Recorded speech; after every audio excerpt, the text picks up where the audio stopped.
My Worksites is a website you need to use to submit a corridor access request, or CAR, to Auckland Transport. The purpose of this tutorial is to help you navigate My Worksites. I'm going to talk you through each of the steps you need to follow and explain what information you need to provide for a successful application. The more accurate and comprehensive your submission is, the faster the Corridor Access Request team can approve your request. Auckland Transport is legally required to act responsibly and professionally as the road control authority. We are required to consider health, safety, and compliance for all road users. This includes cars, cyclists, and pedestrians, as well as road workers and traffic management employees. The corridor access request is one of the ways we make sure we're meeting our legal and professional obligations. One of the biggest factors affecting whether your application is approved or not is providing the right documents. The documents you need to provide will depend on the nature of your worksite. We recommend using Auckland Transport's Corridor Access Request Planner, or CAR Planner, before submitting your application to find out which documents are required for your worksite. You can find the CAR Planner at at.govt.nz/CAR Planner.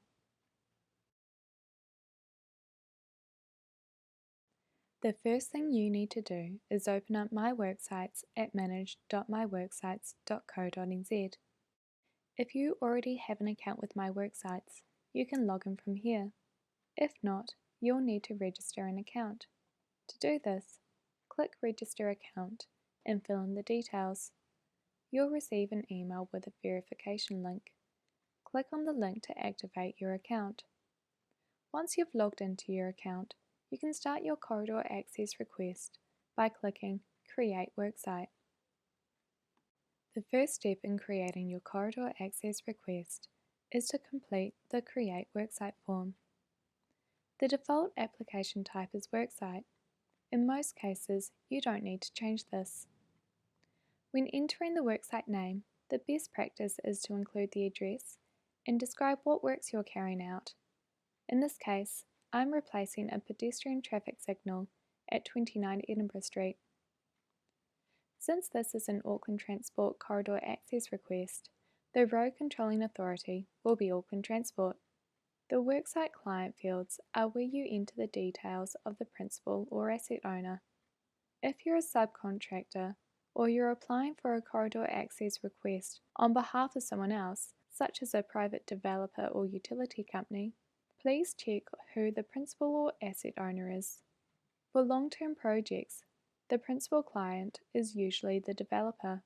The type of client you select will determine the names and organisations available in the client field. For example, if you select organisation or private individual, you'll be able to find traffic management companies in the client drop-down bar.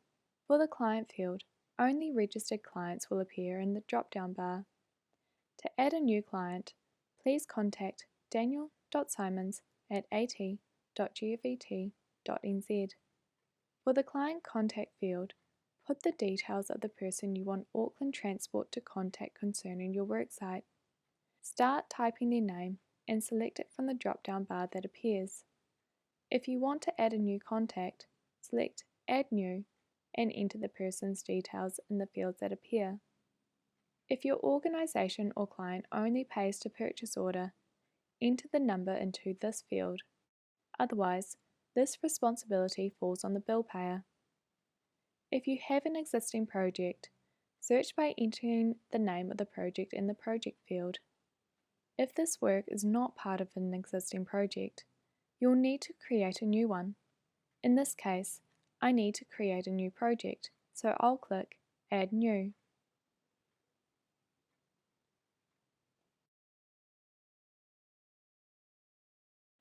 Projects can include multiple worksites.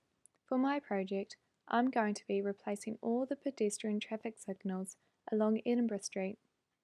Each of these will have its own worksite and traffic management plan that's part of a larger project. So for the project name, I'm going to put replacing pedestrian traffic signals along Edinburgh Street. You can use the information you enter into the reference field to search for your project in My Worksites. Enter a number or other information that will make this easier for you and your client or organisation. For my reference, I'll put the same code my organisation uses to identify documents related to this project. Use a summary field to describe the project and whether it's one piece of work or multiple within the same project. In this case, I'll describe my project in more detail, including the specific location and the number of work sites involved. Once you're happy with your project details, click Save. Now that I've completed all the required fields on this page, I'll click Save and continue to move on to the next step.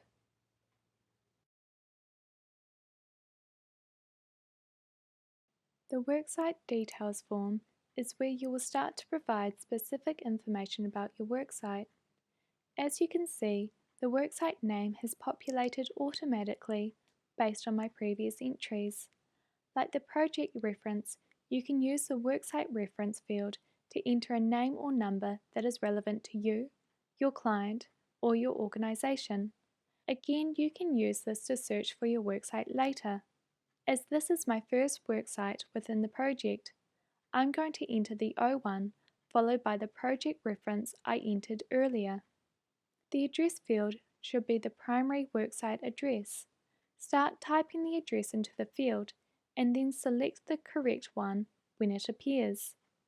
For the type of worksite field, choose the type of work that matches your worksite from the drop-down bar.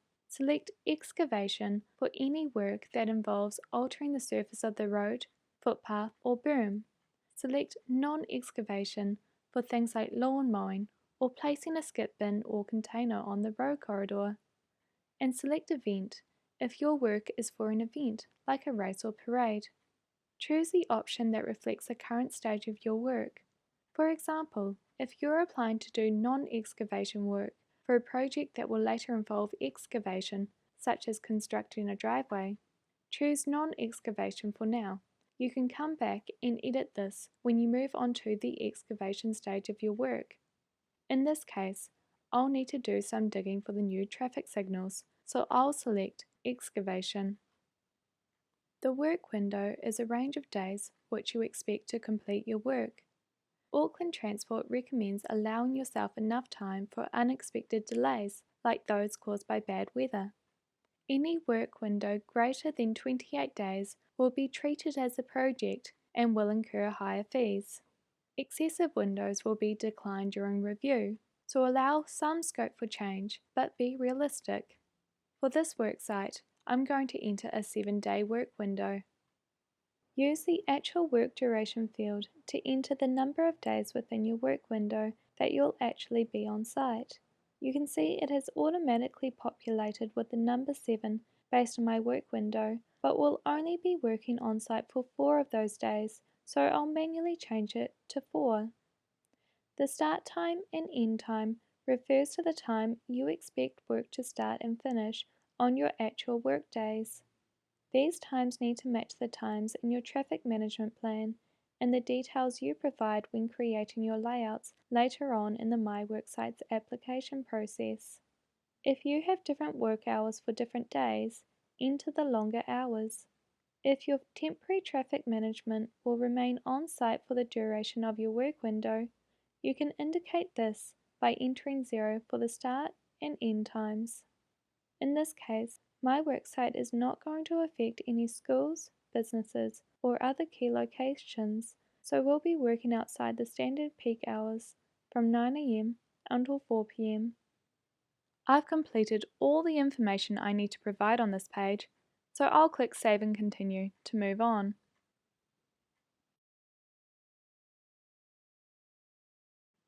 Use this page to draw a shape around the extent of your worksite.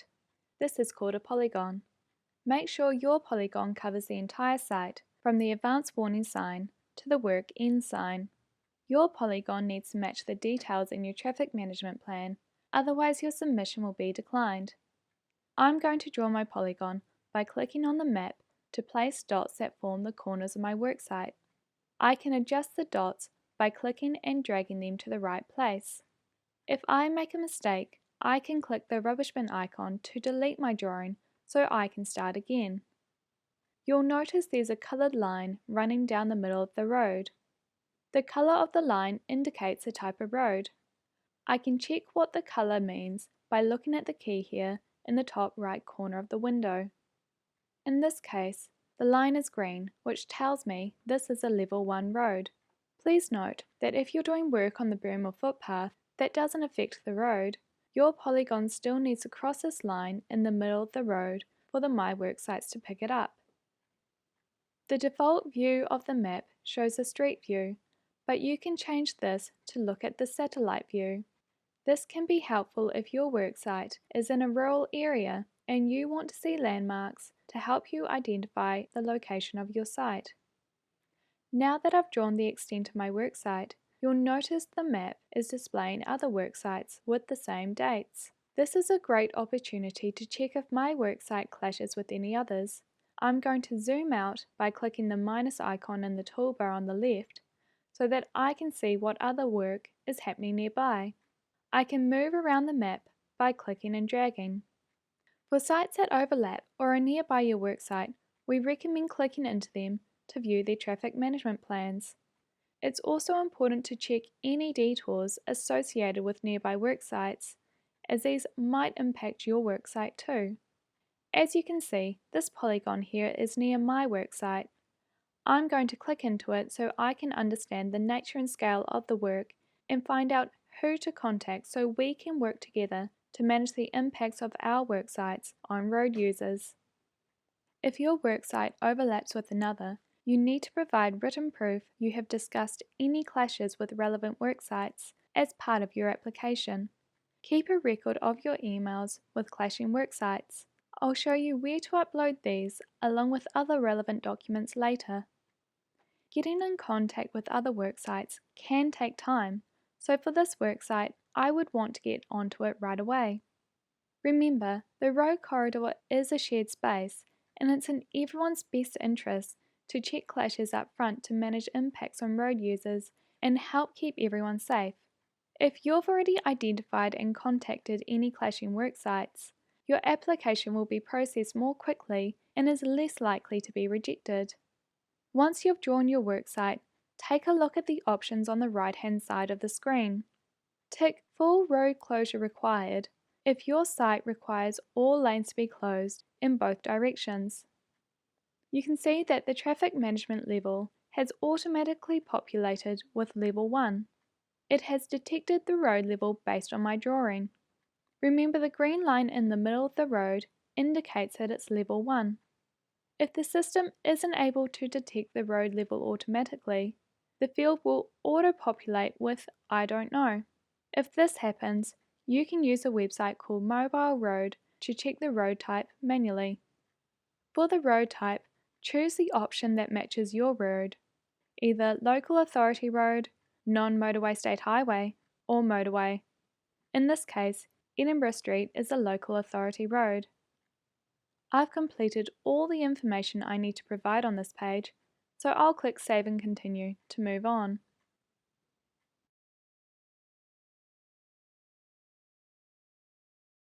The purpose of this section is to specify the type of work that will be happening on your worksite.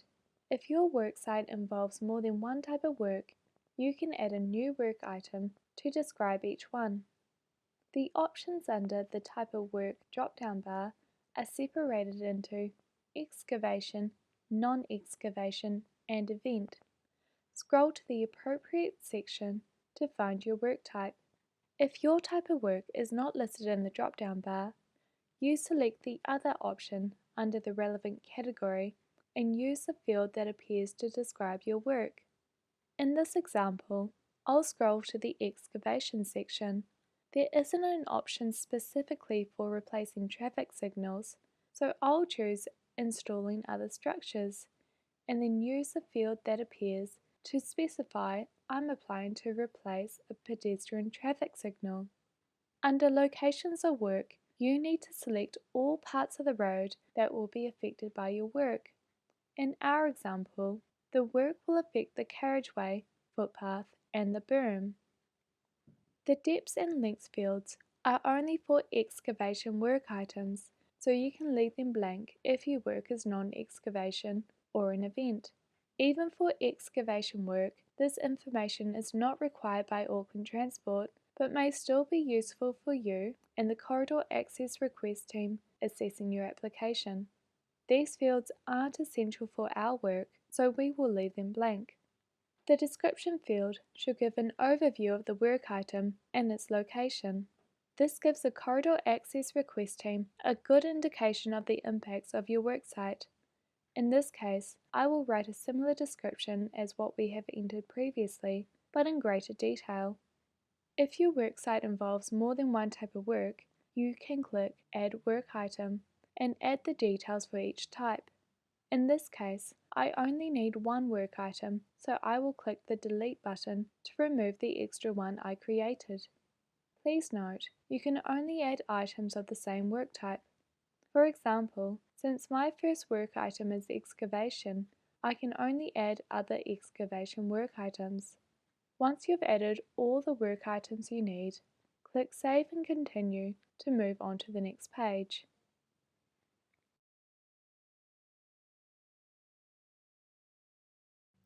This page is where you upload the supporting documentation for your application. The documents you need to provide will depend on the nature of your worksite, but could include things like assignment of bill payer obligations, otherwise known as an E2 form, copies of resource consents, and engineering approvals. If you're not sure what documents you need to provide, please use a CAR planner, which you can find on the Auckland Transport website.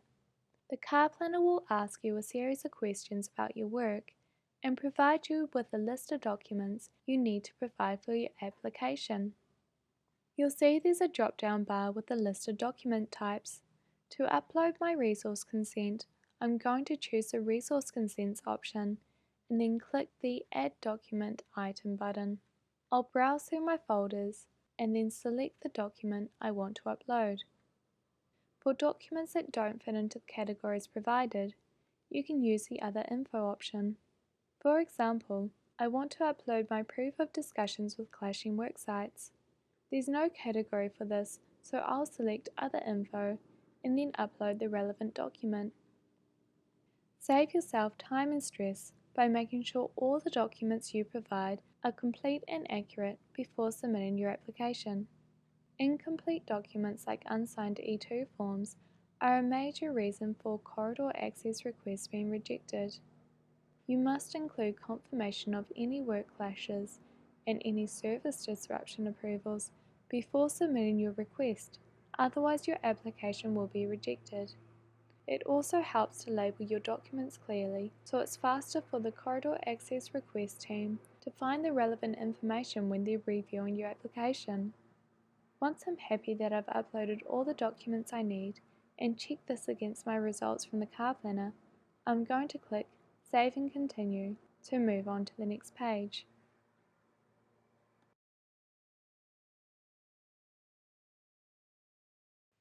On the Worksite Contacts and Affected Parties page, I can review and edit the contact details of the principal, applicant, and bill payer, as well as add additional contacts if there are other stakeholders whose details I need to provide.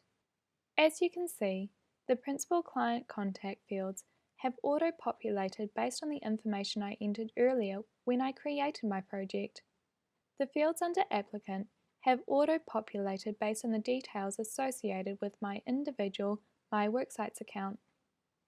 The contact details under principal client contact and applicant need to match the principal and applicant contact details provided in your supporting documents for your application to be approved. If you're applying for a corridor access request on behalf of someone else, such as a private developer or utility company, please make sure the details are reflected in the principal fields. In this case, the information that is auto-populated is correct, so I don't need to do anything. Under Bill Payer, enter the details of the person who will be invoiced for the work. If this is someone other than the principal, make sure the information you enter here matches the bill payer details on your E2 form. which is a form for assigning bill payer obligations. The bill payer for my worksite is the principal, so I will enter the details here. I'm also going to double check that all the details on this page are correct, as I don't want my application to be declined. Make sure you double check the company name, including suffixes, to ensure you've selected the right one, as there may be companies with similar names. If there are additional contacts you want to add in your application, you can do this by clicking Select Contact Type and then choosing either Primary Contractor, Traffic Management Company, or Affected Party from the list that appears. Then click the Add Contact button. Since I don't need an additional contact for my application, I'm going to click the Delete button to remove this one. Remember, you don't have to add contact details for everyone involved in and affected by your worksite, but the more relevant information you can provide, the easier it will be for the Corridor Access Request team to assess your application. Once I'm sure all the contact details on the page are correct, I can click Save and Continue to move on.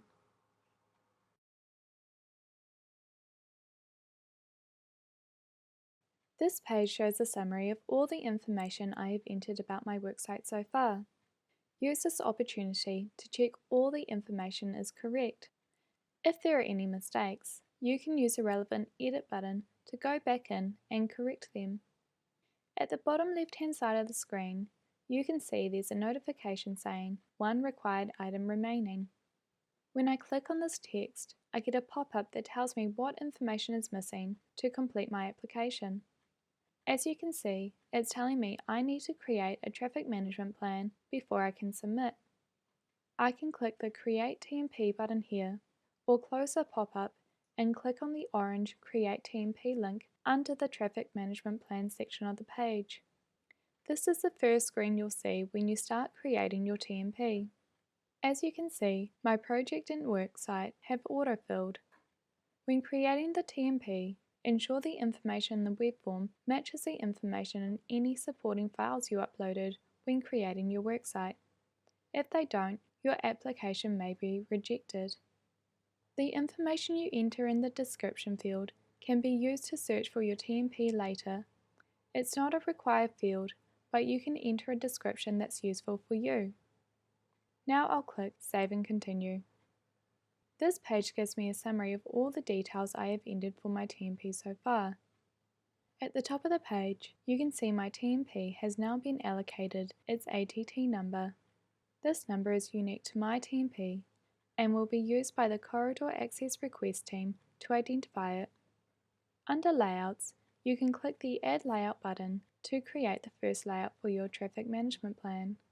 You can have multiple layouts. For example, you might want to use different layouts to describe different start and end times for weekends as opposed to weekdays. Avoid creating more layouts than what you actually need, as this can cause confusion and make processing your application take longer.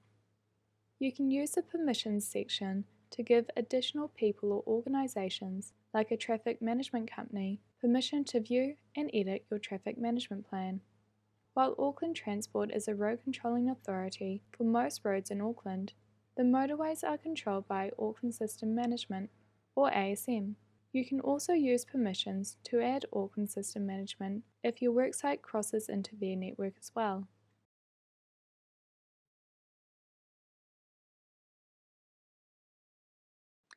I'm going to click Create Layout to start creating the first layout for my TMP. Use the Layout Description field to describe the type of traffic management involved in your layout. In this case, my description will be shoulder closure on Edinburgh Street, off-peak hours. Use the fields under Layout Details to show what time and dates the layout will be in place. Make sure these match the traffic management plan you will upload and any other relevant documents in your application. For the start and end dates, enter the range of dates your temporary traffic management for this layout will be in place. Use the Traffic Control In and Site Cleared fields to enter the window of time any temporary traffic management will be in place across those dates. Auckland Transport doesn't require the first sign and pickup fields, but you can enter this information if it's useful for you.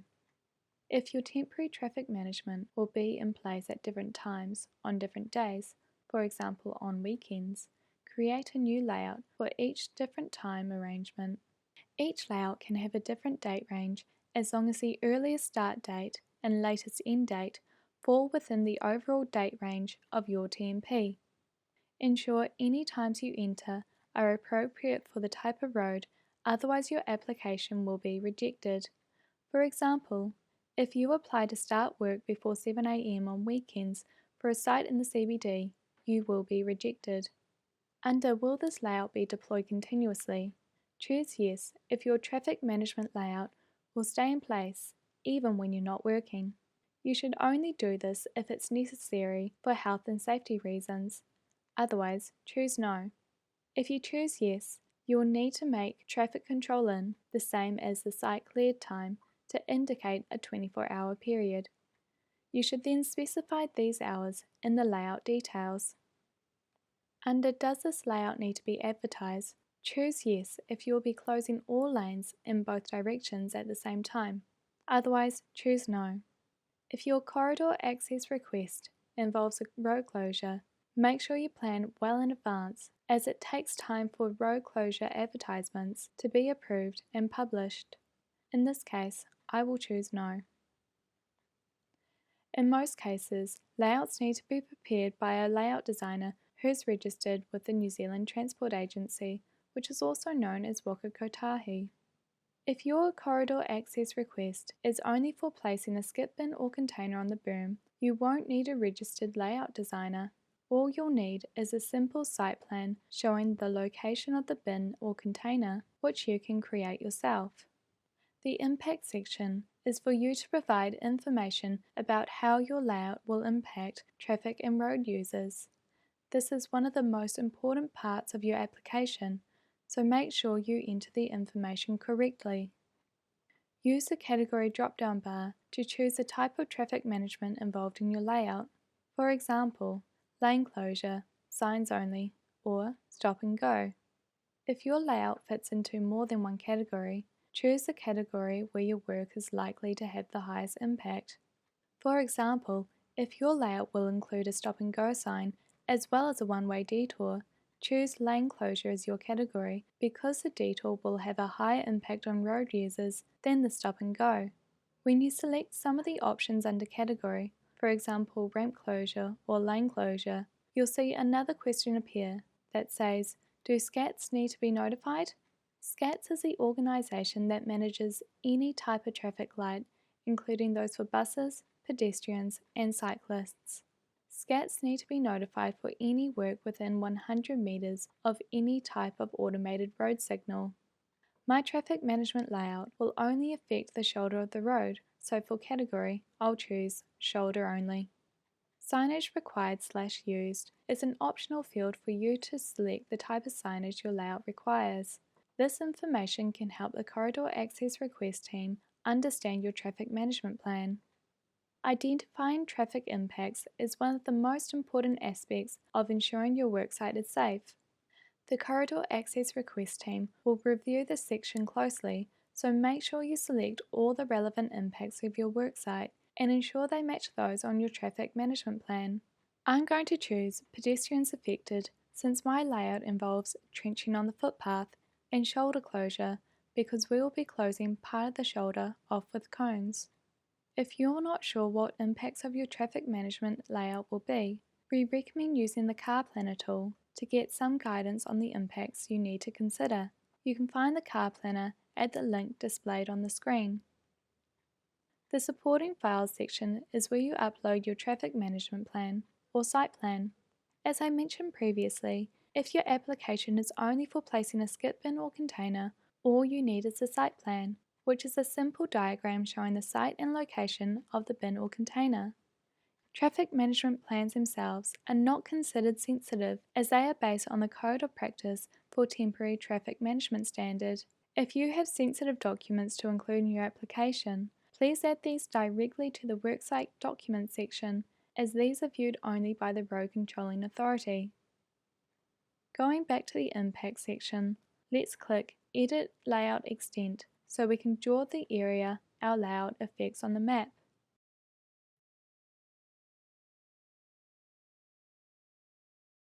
Now I can see the map again with the blue shape showing where I drew my worksite extent earlier.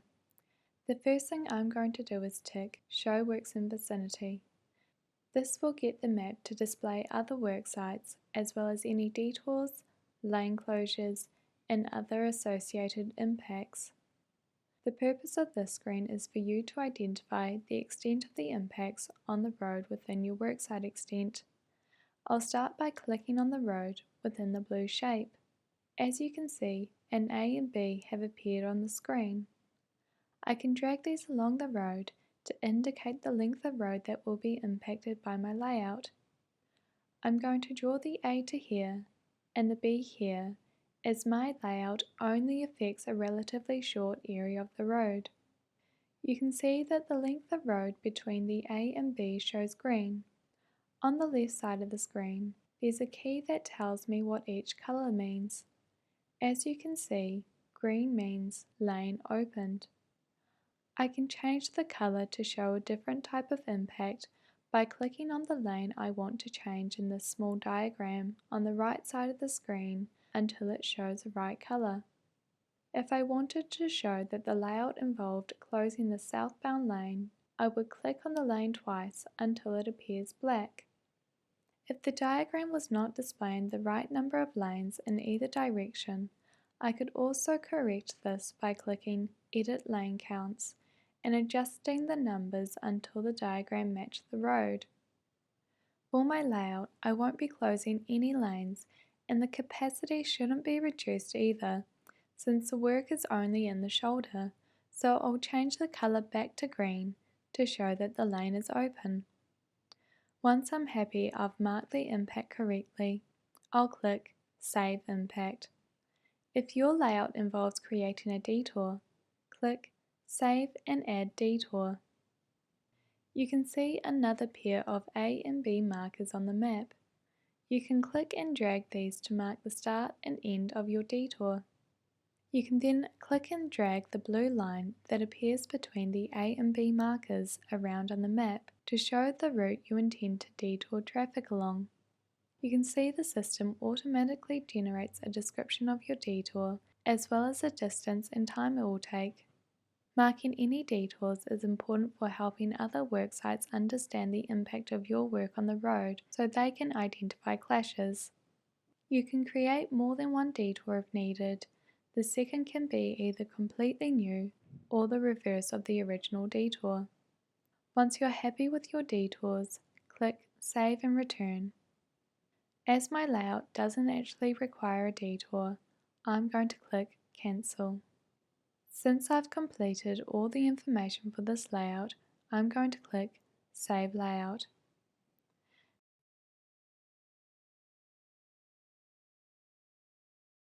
Now that I've completed my traffic management plan, I will click the Submit button to send my TMP to the Corridor Access Request team to review. I'll click here to accept the terms and conditions, which triggers a confirmation pop-up telling me my TMP was submitted successfully. You will also receive an acknowledgement email. Now that I've completed my project, worksite, and have submitted my traffic management plan, I will click the Submit button to send my application to the Corridor Access Request team to review. Make sure you click Submit or your application will go into draft and the Corridor Access Request team won't receive it. I'll tick that I accept the terms and conditions and press Submit again. Then I'll receive a pop-up telling me my application was submitted successfully. Once your worksite has been submitted, you'll also receive another acknowledgement email. If your traffic management plan or worksite is declined and you want to resubmit, please respond to the declined notes. These notes give reasons for why your application was declined. Resubmitting with comments responding to the Corridor Access Request team's comments will give context to the actions involved in your resubmission. These comments are also important so the Corridor Access Request team can review each other's cases and understand the background.